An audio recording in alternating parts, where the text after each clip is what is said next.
घने जंगल के बीच एक शेरनी अपने शावकों के साथ रहती थी। शावक बहुत शरारती थे और खेलना कूदना बहुत पसंद करते थे। लेकिन शेरनी के मन में एक चिंता थी, अगर शावकों ने शिकार करना नहीं सीखा तो वे भूख से मर सकते हैं। माता पिता हमेशा उन्हें भोजन नहीं खिला सकते। उन्हें खुद एक कुशल शिकारी बनना होगा। एक दिन शेरनी ने शावकों को बुलाया और कहा, आज मैं तुम्हें शिकार करने का पहला पाठ सिखाऊंगी। अगर हमें अपने परिवार को बनाए रखना है तो तुम्हें शिकार करना सीखना होगा। शावक उत्साहित हो गए और अपनी मां के साथ जंगल के एक हिस्से में पहुंचे। वहां कुछ हिरण, ज़ेब्रा और भैंस पानी पीने आते थे। शेरनी ने शावकों को धीरे धीरे समझाया, शिकार करने के लिए धैर्य चाहिए। शिकार को ध्यान से देखो, धीरे धीरे उसके पास जाओ और सही समय पर हमला करो। शावकों ने मां की बात ध्यान से सुनी। शेरनी ने पहले खुद एक छोटा हिरण शिकार किया ताकि शावक सीख सकें। इसके बाद उसने शावकों को अभ्यास कराना शुरू किया। पहली बार शिकार करते समय शावक असफल हो गए क्योंकि उन्होंने जल्दबाजी कर दी थी।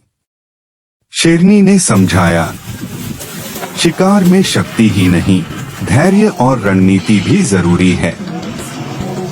जल्दबाजी करने से खुद खतरे में पड़ सकते हो।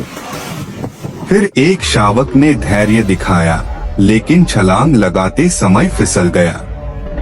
फिर भी उसने मां की सिखाई तकनीक को ध्यान में रखा और अंततः सफल हुआ। यह अनुभव शावकों के लिए महत्वपूर्ण सबक था। शेरनी ने समझाया, शिकार सिर्फ भोजन जुटाने का जरिया नहीं है, यह जीने की कला है। दिन के अंत में शावक थककर वापस लौटे, लेकिन वे खुश थे। उन्होंने समझ लिया कि शिकार जीवन जीने का एक महत्वपूर्ण कौशल है। जीवन का सबक। शेरनी और शावकों की यह कहानी हमें सिखाती है कि जीवन में सिर्फ ताकत ही नहीं, बल्कि धैर्य, ध्यान और सही समय पर लिया गया कदम भी सफलता दिलाता है। किसी भी काम में जल्दबाजी करने से नुकसान हो सकता है। ठीक से समझकर और सोच समझकर आगे बढ़ने से ही सफलता मिलती है। धैर्य मनुष्य को जिम्मेदार और परिपक्व बनाता है। यह मानसिक शांति और दीर्घकालिक सफलता लाता है। जीवन के हर क्षेत्र में धैर्य रखने वाला व्यक्ति सबसे अलग पहचान बनाता है। धैर्य मत खोइए, क्योंकि अच्छी चीजों को पाने में समय लगता है।